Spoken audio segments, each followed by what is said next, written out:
기도하시겠습니다. 하나님 아버지, 감사합니다.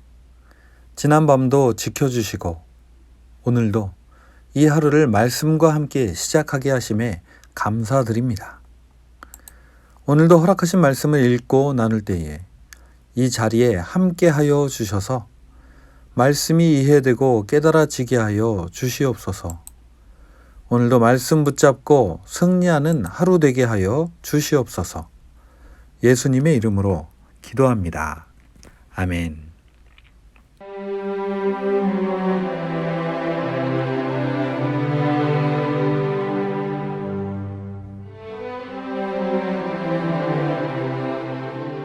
제23장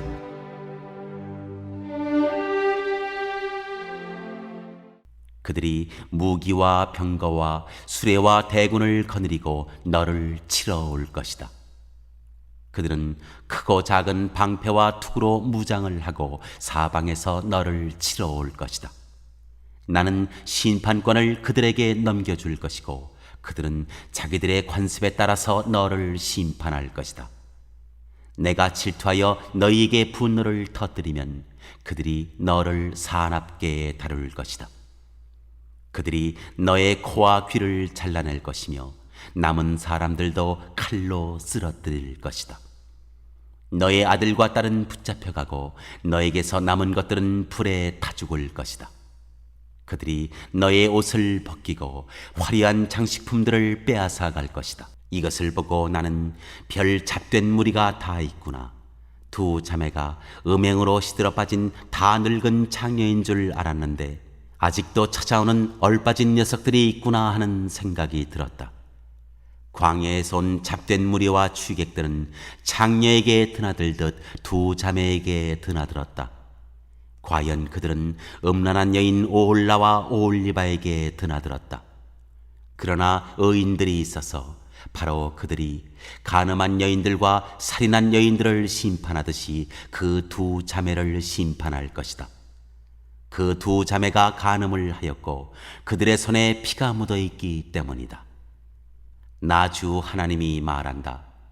회중을 소집하여 그 자매들을 치게 하여라. 그들이 겁에 질려 떨면서 약탈을 당하게 하여라. 회중이 그 자매들에게 돌을 던지고 그들을 칼로 쳐서 죽이고 그 자매들의 아들 딸들도 죽이고 그들의 집도 불태울 것이다. 나는 이렇게 해서 음란한 행위를 이 땅에서 없애버려 모든 여인이 경고를 받아 너희의 음행을 본받지 않게 하겠다. 너희가 음행을 저지른 이유로 형벌을 받고 나면 그리고 너희가 우상들을 섬기다가 지은 죄에 대한 징벌을 받고 나면 그때야 너희는 내가 주 하나님인 줄 알게 될 것이다.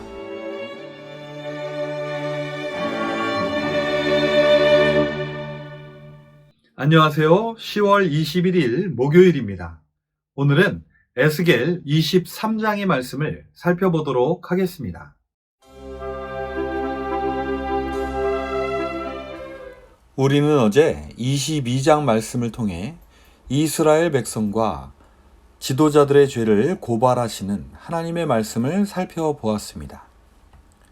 오늘 우리가 살펴볼 23장에는 북이스라엘과 남유다를 두 자매로 비유하여 그들의 죄를 고발하시는 하나님의 말씀을 살펴보도록 하겠습니다.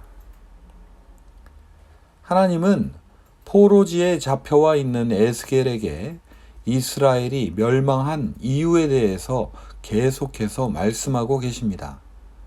그 이유는 무엇일까요? 그것은 바로 새롭게 하나님의 선택받은 백성들은 이스라엘 백성들처럼 다시는 멸망하지 않기를 바라시기 때문일 것입니다.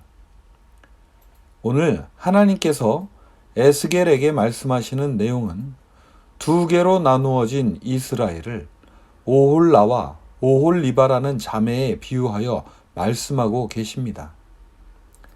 4절에서도 말씀하시듯이 여기서 오홀라라는 언니는 북이스라엘의 수도 사마리아를 말하는 것이고 오홀리바라는 여동생은 남유다의 수도 예루살렘을 가리키는 것입니다. 하나님은 오홀라가 하나님께 속했던 여인이라고 말씀하십니다. 이것은 출애굽 당시 이스라엘 백성들이 하나님과 언약을 맺고 하나님의 백성으로 살기로 약속한 것을 의미하는 것입니다. 하지만 하나님은 오홀라가 하나님께 속한 여인이었음에도 불구하고 이웃에 있는 아시리아의 연인들에게 홀려서 음행을 하였다고 말씀하십니다. 6절과 7절을 보면 아시리아 사람들은 총독들과 지휘관들이요 말을 잘 타는 매력 있는 젊은이들과 기사들이라고 합니다. 그들은 모두가 아시리아 사람들 가운데서도 빼어난 사람들이었는데 오홀라는 그 사람들과 음행을 했다고 말씀하십니다. 그리고 오홀라는 아시리아뿐만 아니라 그 누구에게 홀리든지 그들의 온갖 우상으로 스스로를 더럽혔다고 고발하십니다. 그들은 어찌하여 하나님을 두고 아시리아 사람들에게 홀린 것일까요? 하나님은 3절과 8절 말씀에 이들은 이미 이집트에서부터 음란한 행실을 했었다고 말씀하십니다. 하나님은 이들의 행실이 올바르지 못하였지만 그들을 구하여 내셨고 자기 백성으로까지 삼아 주셨습니다. 하지만 그들은 결국 처음 행실을 고치지 못하고 음란한 행실을 계속하였던 것입니다. 하나님은 이런 그들을 두고 보실 수 없으셨습니다. 그래서 하나님은 오홀라, 즉 북이스라엘을 아시리아 사람의 손에 넘겨 주었던 것입니다. 그러자 그들은 북이스라엘을 모욕하고 자녀들을 붙잡아 갔으며 끝내 칼로 멸망시켜버리고 말았습니다. 그들의 이야기는 온 세상의 입에 오르내리는 가십거리가 되고 말았습니다. 그런데 더 안타까운 일이 발생하고야 말았습니다. 그것은 바로 오홀라의 동생 오홀리바의 일입니다. 11절에 이렇게 기록하고 있습니다. 그의 동생 오홀리바는 이것을 보고서도 자기 언니의 음란한 행실보다 더 음란하여 자기 언니보다 더 많이 홀리고 타락하였다. 오홀리바는 과연 어떤 잘못을 하였던 것일까요? 16절에 보면 오홀리바는 바벨로니아 사람들에게 홀려서 그들을 불러왔다고 말합니다. 이것은 아마도 유다의 히스기야 왕이 병에서 고침을 받은 후에 바빌로니아 사람들이 병문안을 하러 찾아왔을 때에 그들에게 왕궁과 성전의 모든 것을 빠짐없이 보여주며 자랑했던 것을 의미하는 것 같습니다. 하나님은 이것을 바빌로니아 사람들이 침실로 들어가 음행을 하여 그를 더럽힌 것이라고 말씀하십니다. 하지만 안타까운 것은 17절에 기록된 것처럼 그가 그들에게 더럽혀진 뒤에는 그의 마음이 그들에게서 멀어졌다는 것입니다. 사람은 정복하려고 했던 것을 정복하고 나면 그것이 더 이상 가치 없어 보이고 하찮게 보여 더 이상 쳐다보지 않는 경우가 많습니다. 결국 유다는 바벨로니아 사람들에게 이런 존재가 되어버리고 말았던 것입니다. 더 안타까운 것은 이러한 음행으로 인해 하나님의 마음마저 오홀리바에게서 멀어지고 말았다는 것입니다. 18절입니다. 오홀리바는 이렇게 드러내놓고 음행을 하며 자신의 알몸을 드러냈다. 그래서 내 마음이 그의 언니에게서 멀어진 것과 같이 그에게서도 멀어지게 되었다. 결국 하나님은 오홀리바를 심판하시기로 작정하십니다. 하나님께서 오홀리바를 심판하시기로 하신 이유는 그녀가 이집트에서 했던 젊은 시절의 음란한 생활을 그리워하기 때문이라고 21절에 말씀하십니다. 그래서 하나님은 오홀리바에게 말씀하시기를 내가 정을 뗀 내 정부들을 충동시켜서 그들이 사방에서 와서 너를 치게 하겠다고 선언하십니다.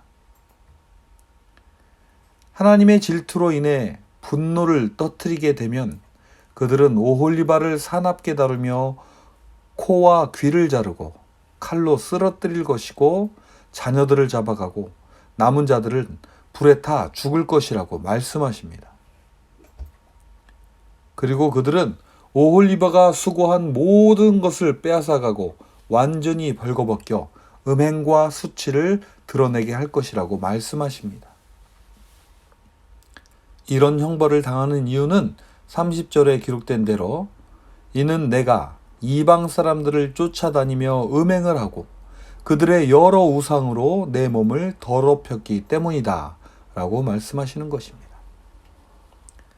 사람은 가끔 자신이 하고 있는 일을 보지 못할 때가 있습니다. 너무나도 잘못된 길을 가고 있는데도 그것을 알아차리지 못할 때가 있습니다. 그래서 하나님은 에스겔에게 이들의 잘못에 대해서 그들의 역겨운 일을 알려주라고 말씀하십니다. 그들의 잘못은 무엇인가요? 첫 번째는 간음입니다. 이것은 하나님을 버리고 아시리아와 바벨로니아에게 흘린 정치적인 음란을 말하는 것입니다. 두 번째로는 살인입니다. 이것은 사마리아와 예루살렘의 왕들이 자신의 정치적 목적을 위해 무고한 사람들의 피를 흘린 것을 의미하는 것입니다. 그리고 세 번째로 그들의 잘못은 우상들과 간음한 것입니다. 더 나아가 그들은 하나님께 낳아준 아들, 딸들마저 자신들의 욕심을 채우기 위해 우상에게 제물로 바친 것입니다. 그런데 하나님께서 가장 싫어하시는 것은 이들이 이런 잔혹한 일들을 안식일, 즉 하나님께서 거룩히 지키라고 정해주신 날에 행했다는 것입니다. 게다가 그 악한 일들을 하나님의 성소에서 행했다고 38절과 39절에 말씀하십니다.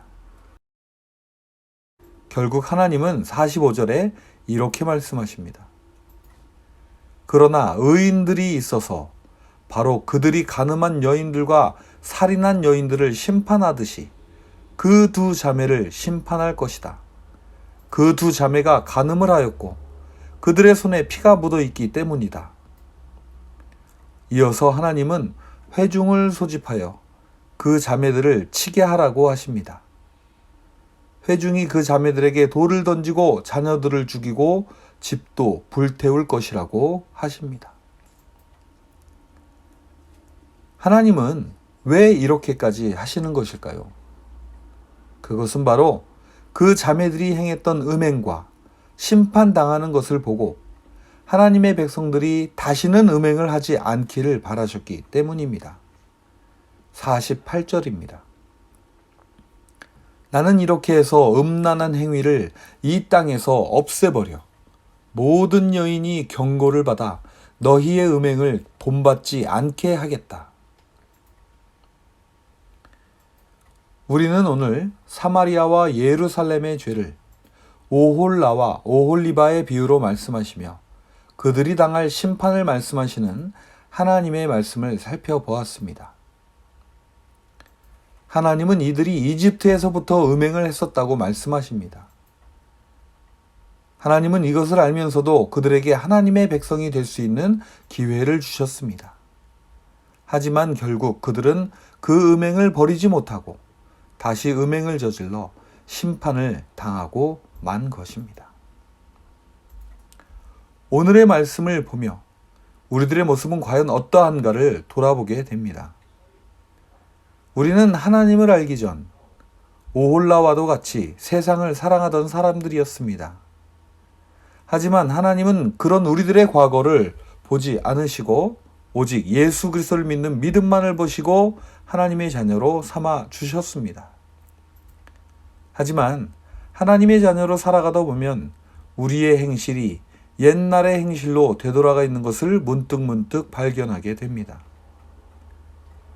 우리보다 먼저 믿었던 수많은 사람들의 사례와 이야기들을 알고 있음에도 불구하고 오홀리바처럼 언니의 음행보다 더한 음행에 빠져 잘못에 빠져 있을 때도 있습니다. 하나님께서 이들의 모습을 포로지에 있는 에스겔에게 말씀해 주시며 오늘 또한 우리들에게 하시는 말씀은 왜 그런 것일까요? 그렇습니다. 48절의 말씀처럼 그들의 음행을 본받지 않게 하시기 위함입니다. 저는 예수님을 믿고 돌아온 하나님의 자녀들이 49절의 말씀에서처럼 이스라엘 백성들 같이 죄에 대한 징벌을 받고 나서야 하나님을 깨닫는 것이 아니라 우리를 바른 길로 인도하시는 말씀을 듣고 보고 깨닫게 되기를 바랍니다. 하나님은 우리가 영원을 살아갈 수 있는 준비를 하기를 바라고 계십니다. 이전의 삶으로 돌아가지 않고 하나님의 자녀로 매일매일 성장하고 성숙하기를 바라십니다. 오늘도 말씀을 묵상하시며 이스라엘의 뒤를 따르지 않고 예수 그리스도의 뒤를 따라 하나님의 자녀로 날마다 성장하시고 성숙해 가시는 복된 저와 여러분이 되시기를 바랍니다. 기도하시겠습니다. 하나님 아버지 감사합니다. 오늘도 오홀라와 오홀리바의 이야기를 들으며 우리들의 모습을 되돌아 봅니다. 하나님은 언제나 변함없이 하나님만으로 만족하시기를 바라지만 우리 인간들은 눈에 보이는 것과 욕심에 끌려 온갖 죄를 짓고 맙니다.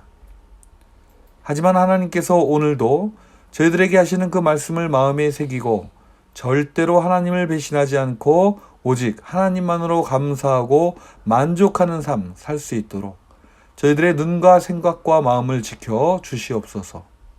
오직 예수 그리스도의 뒤를 따라 하나님의 자녀로 날마다 성장하고 성숙해가는 우리 모두가 되게 하여 주시옵소서. 오늘도 우리를 빛으로 인도하시는 우리 주 예수님의 이름으로 기도합니다. 아멘.